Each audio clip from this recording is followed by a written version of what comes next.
Nous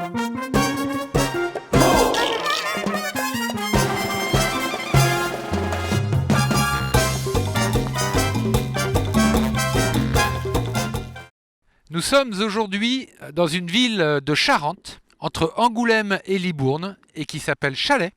Chalais, ville de 1782 habitants, qui héberge notamment un réalisateur de films d'animation, Nicolas Blard. C'est avec lui que nous avons rendez-vous pour parler de la série qu'il réalise en ce moment pour le studio 2 minutes et France Télévisions, Toc Toc. Nicolas Blard, bonjour. Bonjour. Merci de nous recevoir. Alors chez vous, nous sommes à Chalais. Est-ce que vous pouvez nous préciser où nous nous trouvons ? Alors on est effectivement à Chalais, Sud-Charente, petite commune qui se situe idéalement entre Bordeaux et Angoulême, à la campagne. Alors c'est vrai que ça peut être surprenant de venir à Chalais en Sud-Charente, c'est un peu perdu. En plus nous on n'est pas du tout charentais, on arrive de Montréal, donc le choix était de s'installer entre Bordeaux et Angoulême, les deux principales villes où je travaille généralement. Donc là l'endroit était idéal.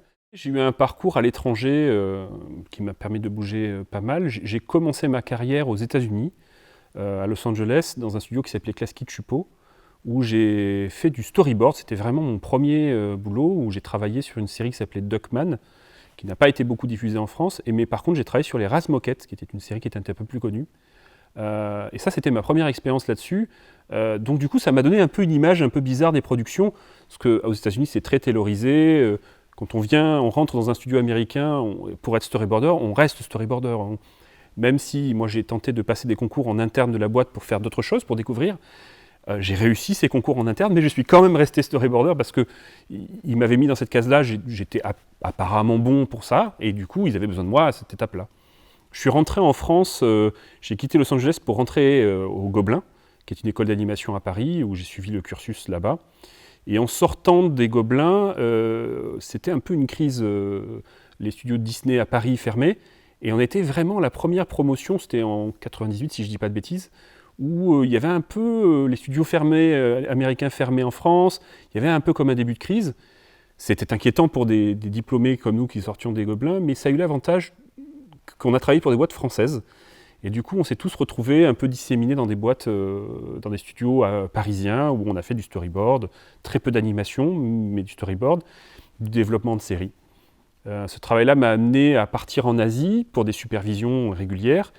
Et j'ai décidé de partir m'installer en Asie, où j'ai vécu 2 ans à Hong Kong, où j'ai travaillé pour une entreprise chinoise, donc sous loi chinoise, où je faisais l'essentiel de mon temps sur Hong Kong et de temps en temps quelques voyages en Chine. Le but était de développer des séries pour le marché chinois qui, comme vous le savez, est énorme. Je suis rentré en France, j'ai continué quelques productions et je suis parti à Montréal, au Canada, où là aussi j'ai fait de l'animation, j'ai fait de la réalisation, j'ai travaillé brièvement pour le jeu vidéo. Et à l'occasion d'une production franco-canadienne, où j'étais aussi à la réalisation, j'ai fini la réalisation de ma série en France, j'ai profité de la production pour rentrer. Et on s'est installé justement ici, et on est là depuis à peu près 10 ans. Et précisément, nous sommes dans une salle de cinéma. Cette salle s'appelle l'Espace Arc-en-Ciel, c'est une salle qui appartient à la CDC, la communauté de communes La Valade-Tulle de Rhône. Et j'ai la chance de pouvoir utiliser les installations pendant le confinement et pendant la réalisation de ma série.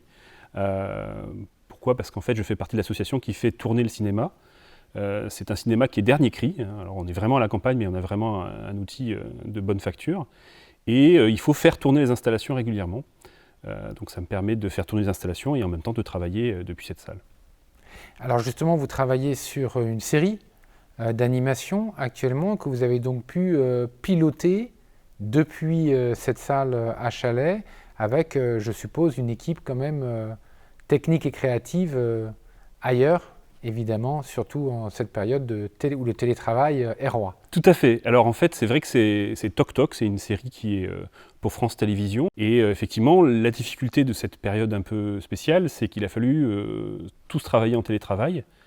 L'avantage, c'est que l'animation, c'est un secteur où les gens ont l'habitude de travailler en télétravail. Beaucoup de gens travaillent en tant que, par exemple, storyboarder et travaillent à distance. Donc les outils sont là, le savoir-faire est là. Et le studio avec lequel on travaille, qui s'appelle 2 minutes animation à Angoulême, est rompu à ça, ce qui fait que très rapidement, on a pu tous basculer en télétravail. Et c'est une équipe de combien de personnes, à peu près? Alors, il y a différents sites. La production appelle un différent nombre de personnes selon le calendrier de production. Au tout départ, on va commencer avec quelques auteurs, puis on va grossir les équipes, et puis elles vont diminuer. Mais grosso modo, à peu près une centaine de personnes. L'avantage et le point intéressant sur cette série-là, c'est que la réalisation se fait sur Angoulême, que la plupart des choses se font sur Angoulême. On a les auteurs qui sont très présents sur cette série et qui nous aident, et qui sont eux sur Paris. Les voix sont sur Paris.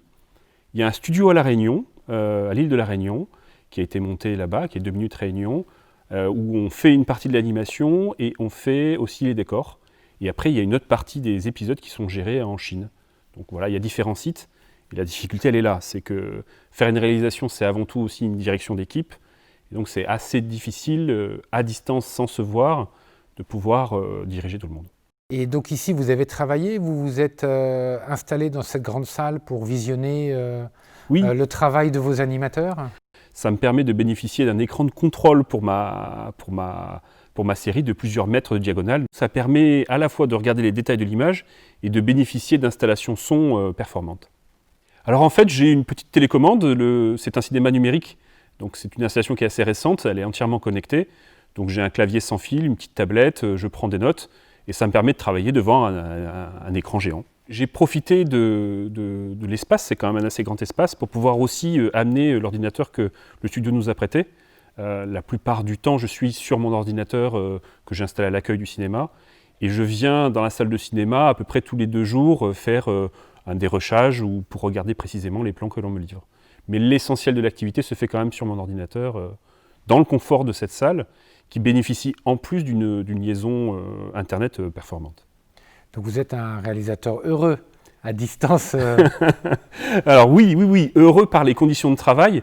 Après, très honnêtement, un réalisateur, il est plus heureux au milieu de son équipe. Mais effectivement, le confinement a été grandement simplifié avec cette installation.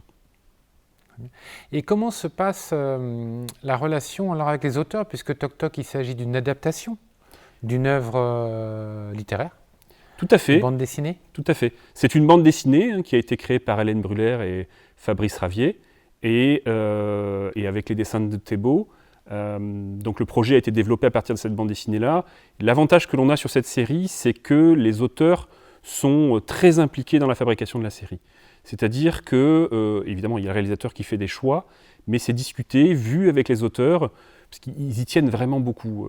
L'image, on a passé beaucoup de temps, les histoires qui sont racontées sont aussi ont été beaucoup travaillées, sont bien là-dessus. Et du coup, ils sont présents, ils font, par exemple, pour des raisons de praticité, en fait, c'est eux qui dirigent, par exemple, la voix des acteurs.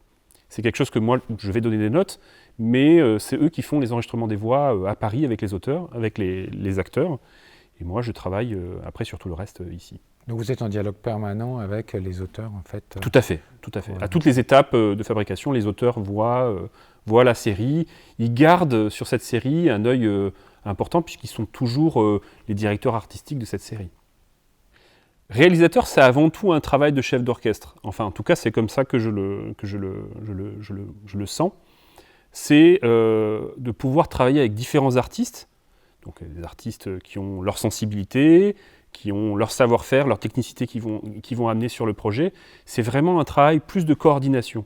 Je dessine moi-même, mais je dessine très peu sur cette série-là, parce que d'une manière générale, je n'ai pas vraiment le temps. Mais c'est surtout que je suis entouré de personnes qui sont là pour ça, à l'animation, aux effets spéciaux, au compositing, au décor. Donc c'est vraiment de synchroniser tout le monde et d'arriver à récupérer, de syntoniser toutes les énergies et d'arriver à livrer une série avec en plus des auteurs qui sont très présents. C'est une relation qui est très enrichissante avec les auteurs en plus, parce qu'on apprend beaucoup.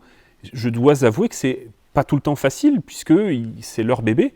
Donc ils me l'ont confié en garde et ils m'ont demandé de le développer. Donc c'est un travail, il faut se remettre en question, proposer des solutions. La difficulté majeure dans toute réalisation, selon moi, c'est de pouvoir prendre des décisions assez rapides, puisque les gens dépendent de ce que vous allez dire. On peut en fait se tromper, ça c'est certain, d'ailleurs je me trompe régulièrement, mais l'hésitation est fatale. On ne peut pas se fourvoyer, dire bon je vais passer par là, je vais peut-être hésiter, échanger, là ça va être problématique. Les sujets traités sont vraiment les auteurs ont fait un travail assez remarquable sur les sujets traités. On a par exemple un épisode sur le deuil. Qu'est-ce que c'est que le deuil, le recueillement, en essayant de rester le plus général possible sans mettre une religion en avant ou quoi que ce soit, parce que ce n'est pas le but de la série. On voulait quelque chose qui soit touchant, un petit peu larmoyant quand même, parce qu'on parle du deuil et de la perte. Et je pense que si je dois retenir un épisode qui m'a beaucoup marqué sur cette production-là, c'est celui-là. Parce qu'il y a eu un traitement spécial sur l'image qui a été fait, la mise en scène, on a passé beaucoup de temps à régler les choses. On voulait quelque chose qui sonne juste et qui soit en même temps pédagogique et qui explique un petit peu le processus de deuil aux enfants. Sans que ce soit trop triste, ça reste une comédie quand même. C'est une animation 2D digitale, c'est animé sous Animate, le logiciel qu'on connaissait avant sous le nom de Flash. Et donc il y a des contraintes, mais le principal avantage, c'est la facilité de production, la rapidité de production, qui permet de pouvoir produire en France. Ça revient un petit peu, mais les logiciels d'animation digitale comme Animate ou Toon Boom sont des logiciels qui ont permis de ramener l'animation en France, et c'est pas négligeable. J'ai vécu un peu le début d'Angoulême. Dans les années 2000, venir à Angoulême, c'était un peu un risque, puisqu'il n'y avait pas beaucoup de studios. Et surtout, les postes que je recherchais, qui étaient généralement soit de la supervision, soit de la réalisation, étaient jusqu'alors réservés sur Paris. Ça restait quand même intéressant, mais c'était un danger. On se disait, bon, je viens sur Angoulême, ça va être provisoire. Les écoles étaient déjà... Il y avait quelques écoles, j'ai d'ailleurs donné des cours dans ces écoles-là, et je me souviens avoir parlé aux élèves en leur disant, bon, c'est un peu comme le compagnonnage, c'est bien Angoulême, mais vous allez être obligé de passer par Paris, faire un petit tour de la capitale pour vous faire connaître. Et une fois que les gens vous feront confiance dans les boîtes de production, alors peut-être que vous pourrez vivre à Angoulême en faisant du storyboard ou des étapes qui peuvent se faire en télétravail. En revenant à Angoulême il y a 10 ans, la donne a complètement changé. Moi j'ai vu la différence entre 2000 et 2010. On est arrivé et on a vu que, en fait, il y avait déjà beaucoup plus d'écoles et surtout il y avait beaucoup plus de studios.